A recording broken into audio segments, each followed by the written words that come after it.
আসসালামু আলাইকুম। টপ নিউজে স্বাগতম। জানিয়ে দিচ্ছি এই মুহূর্তে আমাদের হাতে থাকা সর্বশেষ সংবাদ আপডেট।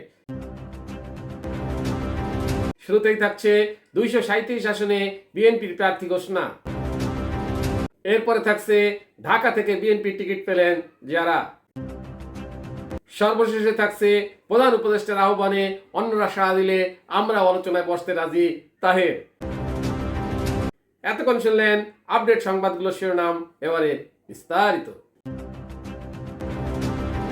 237 আসনে বিএনপির প্রার্থী ঘোষণা। ত্রয়োদশ জাতীয় সংসদ নির্বাচনে বিএনপির পক্ষ থেকে 237টি আসনে সম্ভাব্য প্রার্থীর নাম ঘোষণা করা হয়েছে। সোমবার 3 নভেম্বর বিকালে গুলশানে বিএনপি চেয়ারপারসনের কার্যালয়ে অনুষ্ঠিত বৈঠক শেষে সাংবাদিকদের ব্রিফিংয়ে এ তথ্য জানিয়েছেন দলটির মহাসচিব মির্জা ফখরুল ইসলাম আলমগীর। তিনি বলেন, যেসব আসনে প্রার্থী দেওয়া হয়নি সেগুলো পরে ঘোষণা করা হবে। এর বাইরে কিছু আসন শরিকদের ছাড়া হবে।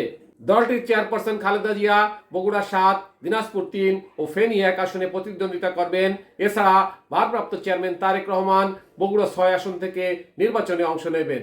মির্জা ফখরুল নিজে ঠাকুরগাঁও 1 আসন থেকে নির্বাচনে প্রতিদ্বন্দ্বিতা করবেন। ঢাকা থেকে বিএনপির টিকিট পেলেন যারা।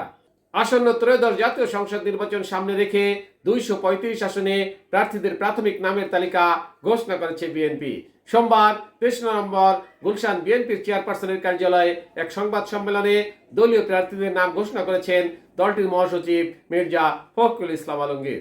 ঘোষণা অনুযায়ী ঢাকা 1 আসন থেকে খন্দকার আবু আশফাক, ঢাকা 2 থেকে আমানুল্লাহ আমান, ঢাকা 3 থেকে গয়েশ্বরচন্দ্র রায়, ঢাকা 4 থেকে তানভীর আহমেদ রবিন, ঢাকা 5 থেকে নবিউল্লাহ নবী, ঢাকা 6 থেকে ইশরাক হোসেন, ঢাকা 7 বরাদ্দ হয়নি, ঢাকা 8 থেকে মির্জা আব্বাস, ঢাকা 12 থেকে সাইফুল আলম নীরব, ঢাকা 13 থেকে সানজিদা তুলি এবং ঢাকা 16 থেকে আমিনুল হক।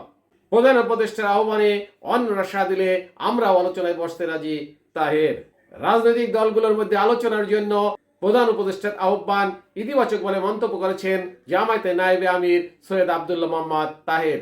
তবে সরকার উদ্যোগী না হলে রেফারির ভূমিকা নিয়ে প্রশ্ন উঠবে এমন আশঙ্কাও জানিয়েছেন তিনি। সোমবার 3 নভেম্বর 8 দলের সাথে বৈঠক শেষে যৌথ সংবাদ সম্মেলনে এসব কথা বলেন তিনি। এ সময় দলগুলোর নেতারা আগামী জাতীয় নির্বাচনের আগে গণভোটের দাবি পুনর্ব্যক্ত করেন। সমাবেশ ও গণমিছিলের নতুন কর্মসূচি ঘোষণা করেছেন তারা। দাবি আদায়ে পরবর্তী করণীয় ঠিক করতে রাজধানীর পুরনো পল্টন এলাকায় বাংলাদেশ খেলাফত মসজিদের কার্যালয়ে জরুরি সভা করেন আন্দোলনরত দলগুলোর প্রতিনিধিরা। সভা শেষে করা হয় যৌথ সংবাদ সম্মেলন। টপ নিউজ এখনকার মতো শেষ করছি। আল্লাহ হাফেজ।